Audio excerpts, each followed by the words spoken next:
शुक्रिया मंजर नकवी साहब, काबिल एहतराम किश्वर नाहिद साहिबा, हमारे खावर साहब,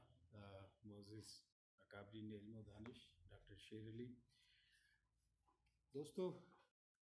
तहकीक के तालिब इल्म होने के नाते आज से कोई मेरा ख़्याल है कि 25-26 बरस पहले की बात है।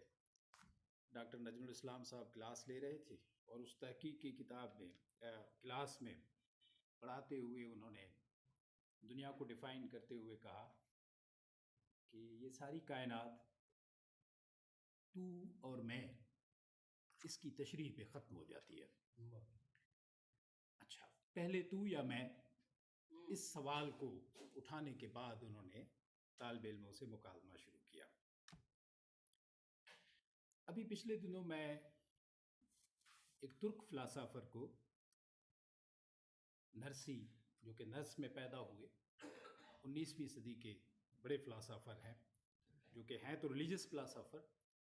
लेकिन उन्होंने फिर बड़ी खूबसूरत बात जो है वो लिखी, जिसने फिर इस कायनात को नए अंदाज से देखने का एक ज़ाविया पैदा किया। वो लिखते हैं कि कायनात में जो है दो चीज़ें जिसके माहवर के गिर्द ये सारी कायनात घूम रही है, एक मोहब्बत, दूसरा खौफ। ये दोनों, खौफ, डर, ये दोनों एक दूसरे के साथ जुड़े हुए हैं। और ये मोहब्बत और खौफ, खालिक और मखलूक, जहाँ समझ ख़त्म हो जाती है, जहाँ पर आपका शऊर आपसे तहतल शऊर में, लाशऊर में, बेशऊरी में आपको ले जाता है, वहाँ से ये मुख्तलिफ ज़ाविये, मुख्तलिफ किरणें जो है हर इंसान के साथ इस ज़िंदगी में उसकी लाइफ को, या यूँ कहना चाहिए कि उसके टाइम को बेमहसूस तरीके से ख़त्म करना शुरू कर देती हैं। और ये बेमहसूसी जो है, या यूँ कहना चाहिए कि एहसास का जो ना होना है, ये बिल्कुल ऐसे ही है जैसे कि हमारे प्यारे, जिसमें ग़ुलाम मोहम्मद कासिर भी आप कह सकते हैं कि वो जवानी की तरह और दौलत की तरह बग़ैर बताए गायब हो जाते हैं। तो कायनात में कई सारी चीज़ें ऐसी हैं, जब हमसे चली जाती हैं तो उसके बाद हम महसूस करते हैं कि अब ज़िंदगी में उन चीज़ों को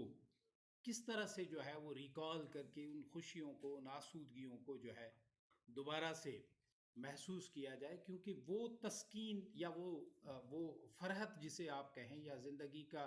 जिसे आप असेट के तौर पे अपने साथ रखना चाहते हैं, वैसा बार बार बन नहीं पाता।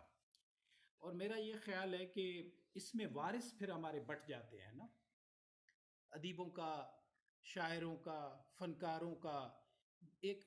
हल्का बन जाता है, जिस तरह रिश्तेदारों का एक हल्का। हर आदमी अपने तौर पर जो है वो उस चीज़ को अपने साथ संभालता है। और इस किताब की आमद के बाद, इस नंबर की आमद को मद्देनज़र रखते हुए, जो नौजवान ने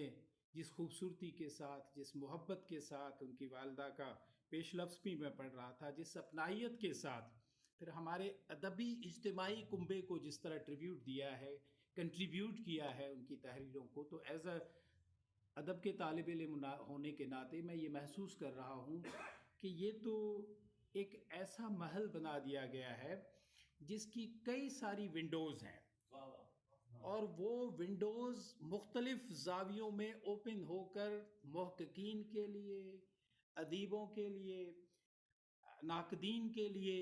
अदब की मुख्तलिफ असनाफ़ में काम करने वालों के लिए जो है वो मशल लिए खड़ी है कि आप आएँ और इस रंगे अदब के इस नंबर से जो है वो इस्तिफ़ादा करें। तो शायर अली शायर साहब, जो कि इसके मदीर एज़ाज़ी और फिर इस तसलसल को आगे बढ़ाने वाले लोगों ने जो बड़ा काम किया है, मैं उनकी तारीफ़ करता हूँ। और इस काम को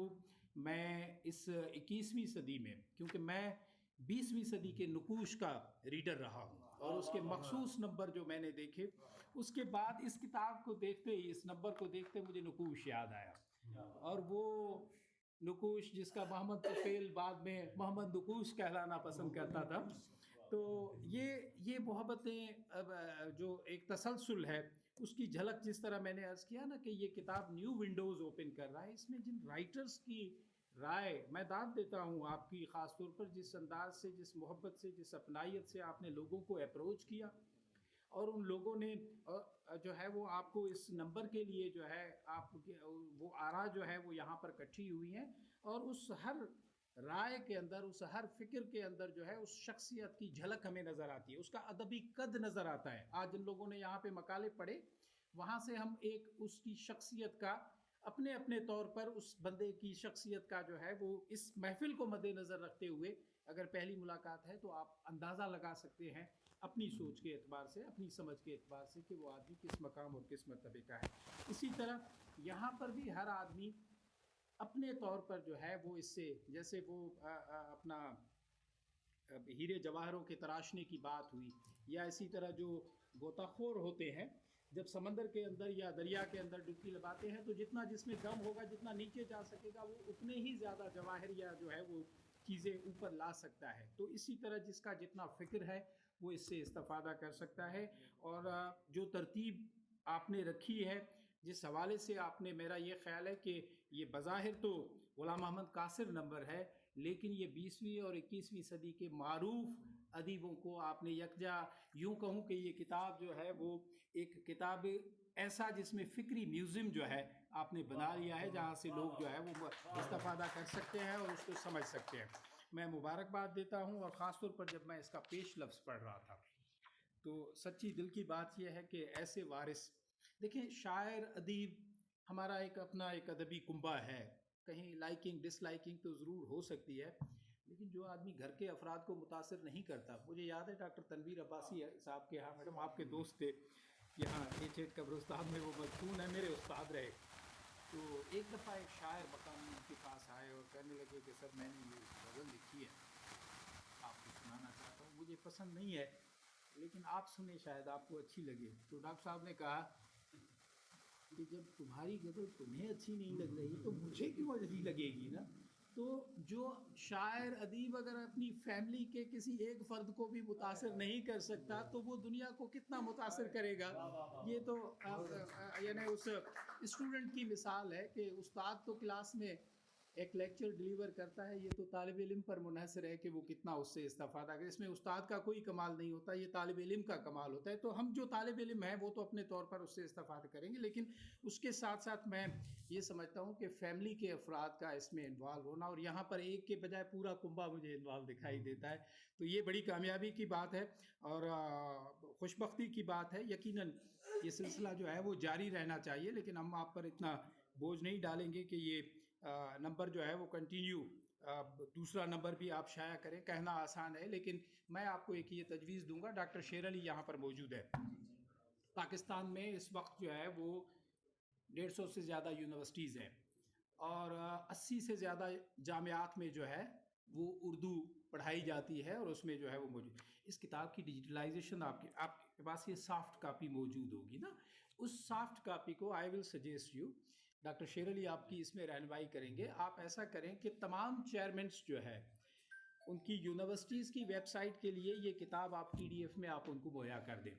तालिब इल्म खुद ही उससे इस्तेफ़ादा करेंगे, और ज़ाहिर है कि इस तरह की चीज़ें स्टूडेंट्स तक, वाबस्ता फ़ील्ड के लोगों तक पहुंचनी चाहिए, मुहक्किकीन तक पहुंचनी चाहिए, रीडर्स तक पहुंचनी चाहिए। और फिर ये कि वो तालिब इल्म जिस जुरिस्डिक्शन में, जिस तरह MA MPA की जुरिस्डिक्शन होती है, इसी तरह अदीब का भी एक जुरिस्डिक्शन, उसके रीडर्स की भी एक तादाद होती है, जो हल्का होता है, जो उसको पढ़ता है, और उस हल्के से कभी कभी वो बाहर भी जा सकता है,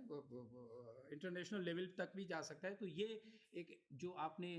नहायत अहम काम किया है, ये लोगों तक पहुंचना चाहिए, और उसके पहुंचने का इंतज़ाम यही है कि इसको कागज़ के रूप में पहुंचाने के लिए ये ज़्यादा मुश्किल होगा, ज़्यादा आपके लिए जो है वो मेरा ख्याल है कि इकोनॉमिकल भी नहीं होगा। तो इट वुड बी बेटर कि विद द वन क्लिक जो है वो, डॉक्टर साहब मैं आपसे रिक्वेस्ट करूंगा कि आप ज़रूर जो है वो इस सिलसिले में रहनुमाई करें और ये चीज़ दोस्तों तक पहुँचने। एक दफ़ा फिर आपको, आपकी फैमिली को और ग़ुलाम अहमद कासिर साहब के पूरे इल्मी अदबी हल्के कुंबे और दोस्तों को जो है वो मुबारकबाद जो है। बहुत शुक्रिया।